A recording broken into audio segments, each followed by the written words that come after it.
Hello everyone, welcome back to my channel. So guys, आज के lecture में हम लोग स्टार्ट करने जा रहे हैं क्वेश्चन नंबर 14। तो आइए स्टार्ट करते हैं क्वेश्चन नंबर 14। देखते हैं क्या कह रहा है। इसमें लिखा हुआ है, from the following information of x limited estimate the working capital requirements of the company. देखते हैं क्या क्या इन्फॉर्मेशन हमें गिवन है। सेल्स दे रखी एट 2 months क्रेडिट 27 लाख।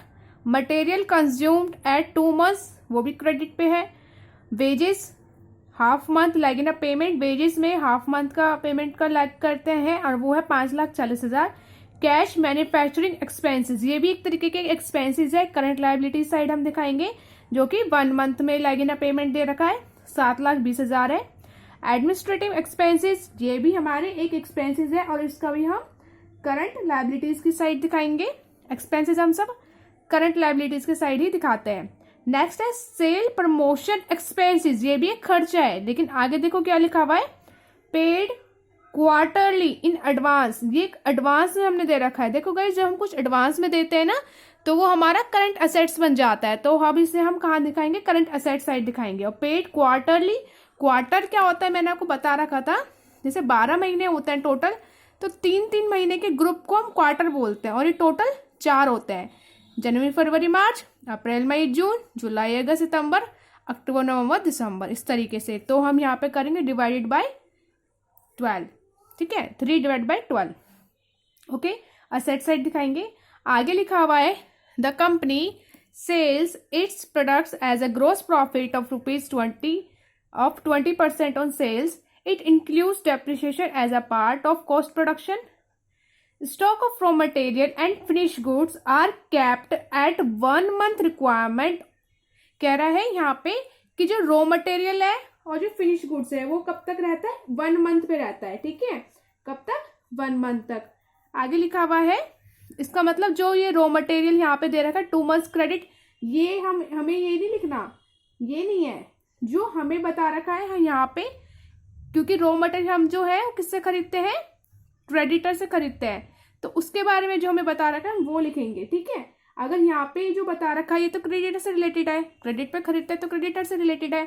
तो ये तो जब हम करंट क्रेडिटर्स के बारे में जब जाएंगे, क्रेडिटर्स पर जाएंगे, तो वहां लिखेंगे 2 months। बाकी जो हमारे पास तब तक रहता है वो रहता है 1 month का। तो जो हम current asset side raw material दिखाते हैं वहां हम 1 month दिखाएंगे, और करंट लायबिलिटी के साइड जो क्रेडिटर्स दिखाते हैं वहां हम दिखाएंगे क्रेडिटर्स में मटेरियल कितना है हमारा, 2 months तक का क्रेडिट रहता है, तो 2 months करेंगे वहां पे। ठीक है, ऐसी फिनिश गुड्स दे रखा है, फिनिश गुड्स भी 1 month तक के लिए है।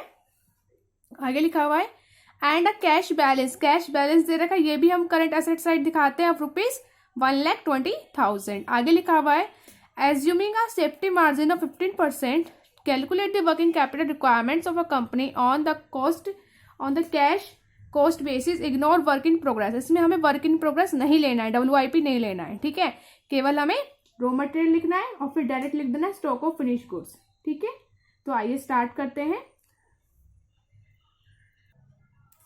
तो हम इस तरीके से लिखेंगे, पहले हेडिंग डालेंगे, statement showing working capital requirements, एक तरफ पर्टिकुलर्स, एक तरफ अमाउंट, और बीच में एक लाइन खींचेंगे। पहली हेडिंग आएगी करंट असेट्स की, ए नाम देंगे उसे, थोड़ा गैप देकर करंट लायबिलिटीज की हेडिंग आएगी, इसको बी नाम देंगे, और उसके बाद हम क्वेश्चन शुरू करेंगे। सबसे पहले हम यहाँ पे जो हमें गिवन है वो लिखते हैं। पहले हमें कैश गिवन है तो हम लिखते हैं कैश बैलेंस, ये हमें बुक में गिवन है, और ये कितना था, 1,20,000, तो हम यहाँ पे लिखेंगे 1,20,000। ठीक है, अब आ जाओ क्वेश्चन, यहाँ पे शुरू करते हैं क्वेश्चन से रिलेटेड जो इन्फॉर्मेशन गिवन थी हमें। सबसे पहले हम पूछते हैं मटेरियल कंज्यूम, रॉ मटेरियल या मटेरियल कंज्यूम, आप कुछ भी लिख सकते हैं। मैं यहाँ केवल मटेरियल लिख रही हूँ या फिर मटेरियल कंज्यूम लिख देती हूँ। अब हम यहाँ पे वो लिखेंगे जो हमें गिवन है, बुक में गिवन था हमें 6,75,000। मल्टीप्लाई करने की जरूरत नहीं है, डायरेक्ट अमाउंट दे रखा है, कॉस्ट पर यूनिट का झंझट नहीं है यहाँ। ठीक है, और ये कितने टाइम तक हमारे पास रहता है, देखो दो हमें टाइम दे रखा था, एक तो 2 months क्रेडिट दे रहा था और एक दे रखा था 1 month। तो हम यहाँ पे 1 month वाला लिखेंगे कि हमारे पास कब तक का रहता है, तो 1/12। ठीक है, ये तो हो गया क्रेडिटर्स। अब यहाँ पे सॉरी ये तो हो गया मटेरियल। अब यहाँ पे WIP तो आता है, लेकिन वो हमें बोल रहा है इग्नोर करने को, तो हम WIP नहीं लेंगे, डायरेक्ट क्या लेंगे, फिनिश गुड्स। WIP के बाद फिनिश गुड्स लिखते थे ना, तो फिनिश गुड्स लेंगे। अब फिनिश गुड्स देखो कैसे लेना है, फिनिश गुड्स जो है यहाँ पे हमें बताया नहीं है टोटल कितना है, लेकिन हमें पता है, हमें कैलकुलेट करना आता है। मटेरियल, वेजेस, ओवरहेड्स या कोई और एक्सपेंसेस जो भी दे रखे हैं वो सबको प्लस करके हमें फिनिश गुड्स मिल जाता है। ऐसे करते थे ना, देखो ऐसे मैं बताती हूँ मैं क्या कहना चाह रही हूँ। जैसे हम क्या करते थे, रॉ मटेरियल का कॉस्ट, डायरेक्ट वेजेस का और ओवरहेड्स के तीनों के चार्जेस यानी कि पर यूनिट के कॉस्ट को प्लस करते थे, तो हमें जो कॉस्ट मिलता था, टोटल जो मिलता था एक यूनिट का खर्चा, वो क्या होता था, फिनिश गुड्स का होता था ना।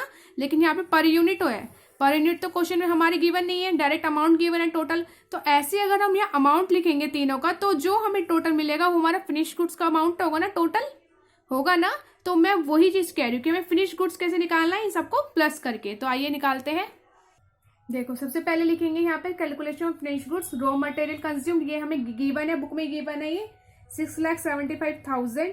उसके बाद आएगा हमारे पास क्या, वेजिस, वेजिस भी हमें बुक में ही गिवन है, वेजिस हो जाएगा यहाँ पे, ये है 5,40,000। ठीक है। अब उसके बाद यहाँ पे ओवरहेड्स अलग से नहीं दे रखा, हमें यहाँ दे रखा है कैश मैन्युफैक्चरिंग एक्सपेंसेस, ये भी हमारे खर्चा ही ओवरहेड्स की तरह हम इसे ट्रीट करेंगे।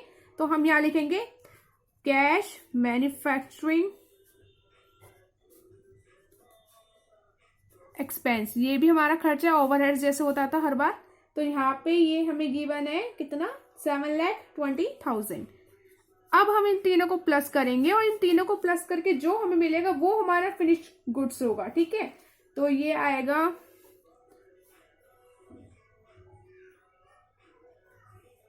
ठीक है, ये हमारा आ गया है। और अब हम इसे लिखेंगे, ये हमारा फिनिश गुड्स का अमाउंट है। ठीक है, यहां लिखेंगे हम। ठीक है। और कितना टाइम अलाउ करते हैं फिनिश गुड्स पे, हम अलाउ करते हैं 1 मंथ, वही सेम। ठीक है। देखो बुक में यहाँ पे साफ साफ लिखा हुआ है, ये लिखा हुआ, stock of raw material and the finish goods are kept at the 1 month, ये लिखा है हमने यहाँ पे 1 मंथ। ठीक है। और जो आप ये कह रहे हो ना मटेरियल कंज्यूमिंग, क्रेडिटर्स का टाइम लेंगे 2 मंथ्स का। ठीक है। चलो स्टार्ट कर रहे हैं, अब आगे चलते हैं। करंट असेट्स के आइटम हो गए, WIP आएगा नहीं, कैश हो गया, मटेरियल हो गया, फिनिश गुड्स हो गया। उसके बाद आता है डेटर, डेटर को लेंगे। तो डेटर देखो कैसे निकालेंगे, मैं आपको बताती हूँ। डेटर भी रहता है और एक और एक्सपेंसेस में गिवन था, हमें ध्यान से आपने देखा होगा, ये लिखा हुआ sales promotion expenses paid quarterly in advance. तो ये भी हमारे करंट एसेट साइड आएंगे। तो पहले मैं इसे लिख देती हूँ, sales promotion expenses current asset side, 3 months quarter है ना इसलिए। तो पहले मैं यहाँ लिखती हूँ सेल्स प्रमोशन एक्सपेंसेस, ये कितना गिवन था, 90,000। और ये था 3 मंथ्स, क्वार्टर था ना तो 3 लेंगे। ठीक है। अब डेटर्स पे आओ, डेटर देखो कैसे निकालेंगे। ये जो हमने निकाला था ये फिनिश गुड्स था। ठीक है। अब हमेशा हम यही लेते थे, लेकिन यहाँ पे अगर हम देखेंगे कि सेलिंग से रिलेटेड कोई खर्चा हुआ है या नहीं, अगर सेलिंग से रिलेटेड कोई खर्चा है तो उसको ऐड करेंगे यहाँ पे, फिर हम यहाँ पे अपने डेटर्स का अमाउंट निकल जाएगा, मतलब वो पाएंगे। लेकिन रुको, यहाँ पे सेलिंग से रिलेटेड देखो पहले ध्यान से, कोई खर्चा है या नहीं। ये देखो सेलिंग से खर्चा रिलेटेड कोई है, देखो ये रहा। एडमिनिस्ट्रेटिव एक्सपेंसेस, ये भी सेलिंग से रिलेटेड होता है, तो 1,80,000 मिल गया, इसको जोड़ेंगे।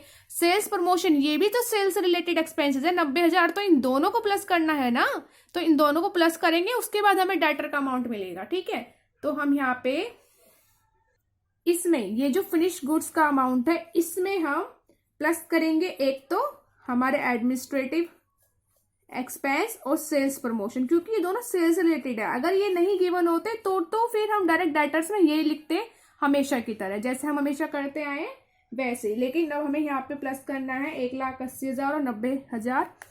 तो हम यहाँ पे प्लस करेंगे 1,80,000 और 90,000, और प्लस करने के बाद ये हमें मिलेगा, ठीक है, 22,05,000 इस तरीके से। अब इसको हम लिखेंगे डेटर्स में। ओके, यहां पे लिखेंगे। और डेटर्स को हम कितना टाइम पीरियड अलाउ करते हैं, 2 मंथ्स का। यहाँ पे गिवन था हमें 2 मंथ्स का अलाउ करते हैं हम। देखो इसमें डायरेक्टली लिखा हुआ कि credit allowed to the debtors is equal to इतना 2 वीक्स, इस तरीके से कुछ नहीं दिया हुआ। यहाँ पे हमें सेल्स वाले कॉलम में ही दे रखा था एट 2 मंथ्स क्रेडिट, तो यहीं पे हमें अमाउंट जो टाइम पीरियड है, एवरेज टाइम पीरियड जो है वो दिया हुआ है। तो ध्यान से समझ के करना, कभी आप कंफ्यूज हो जाओ कि ये सब क्या दे रखा है, यहाँ तो कुछ है ही नहीं, ऐसा नहीं है। सेल्स हम तभी करते हैं, है ना, तो तब हम हमारे डेटर्स बनेंगे। अगर हम क्रेडिट पर सेल करेंगे, कैश पे करेंगे तो कोई डेटर आएगा ही नहीं। तो सेल हमने किया है क्रेडिट पे, जो कि 2 मंथ्स का है, तो हमें डेटर्स के कितना टाइम मिला है, 2 मंथ्स का। तो हम यहाँ पे क्या लिखेंगे, 2 मंथ्स, 2 डिवाइडेड बाय 12। ठीक है, अब हम इन सबको कैलकुलेट करके लिख लेंगे यहाँ। अभी आगे चलते हैं, अब हम करते हैं करंट लायबिलिटीज की तरफ।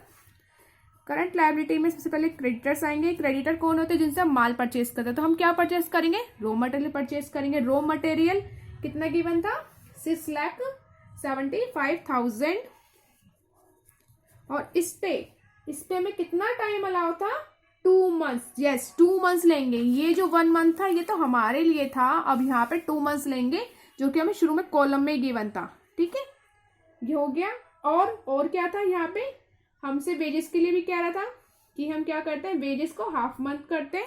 तो वेजेस हाफ मंथ, देखो पहले वेजेस कितना गिवन है वो लिख लेते हैं।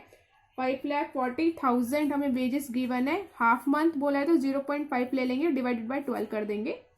ठीक है, अब आगे हमारे यहाँ पे देखो 2 एक्सपेंस गिवन थे, cash manufacturing expenses, administrative expenses. देखो गाइज मैं आपको बुक में शो करती हूँ दोबारा से।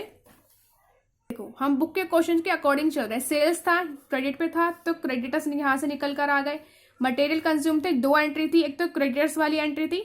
ठीक है, सॉरी यहाँ सेल्स किया था हमने, तो डाटास निकल कर आ गए। आई एम सॉरी, डाटास निकल कर आ गए। मटेरियल कंज्यूम तक 2 मंथ्स क्रेडिट करते हैं, तो यहाँ से क्रेडिटर निकल कर आ गए। वेजेस है हाफ मंथ का, ये भी हमारा खर्चा हो गया, करंट लायबिलिटी में जाएगा। मैन्युफैक्चरिंग एक्सपेंसेस, ये भी हमारा खर्चा, ये भी करंट लायबिलिटी में जाएगा। एडमिनिस्ट्रेटिव एक्सपेंसेस, ये भी खर्चा, ये भी करंट लायबिलिटी की तरफ जाएगा। बाकी सेल्स प्रमोशन इन एडवांस है, तो हमने कहाँ दिखाया, ये करंट असेट साइड दिखाया है। ठीक है, तो हम वेजेस लिख चुके हैं, क्रेडिटर्स कर चुके हैं, और अब बारी है कैश मैन्युफैक्चरिंग एक्सपेंसेस, ये भी कहाँ जाएगा, करंट लायबिलिटी साइड। और कितना है, 1 मंथ। एडमिनिस्ट्रेटिव एक्सपेंसेस कितना है, 1 मंथ, तो इनको भी लिखेंगे। पहले कैश मैन्युफैक्चरिंग एक्सपेंसेस लिखती हूँ। कैश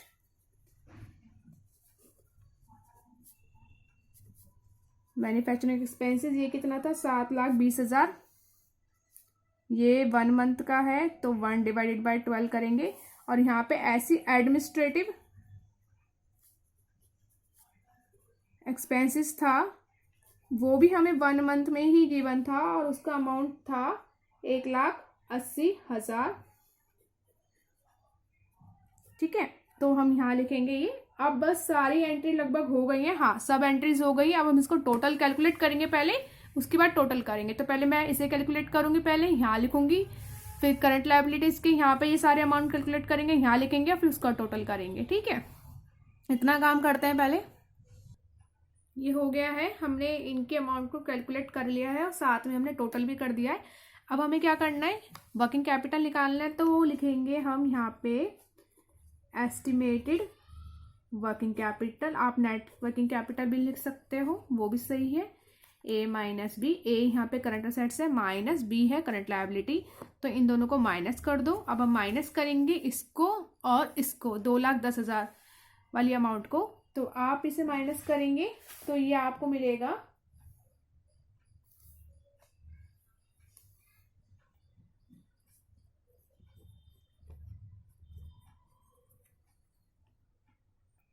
ठीक है, तो ये निकल के आ गया वर्किंग कैपिटल।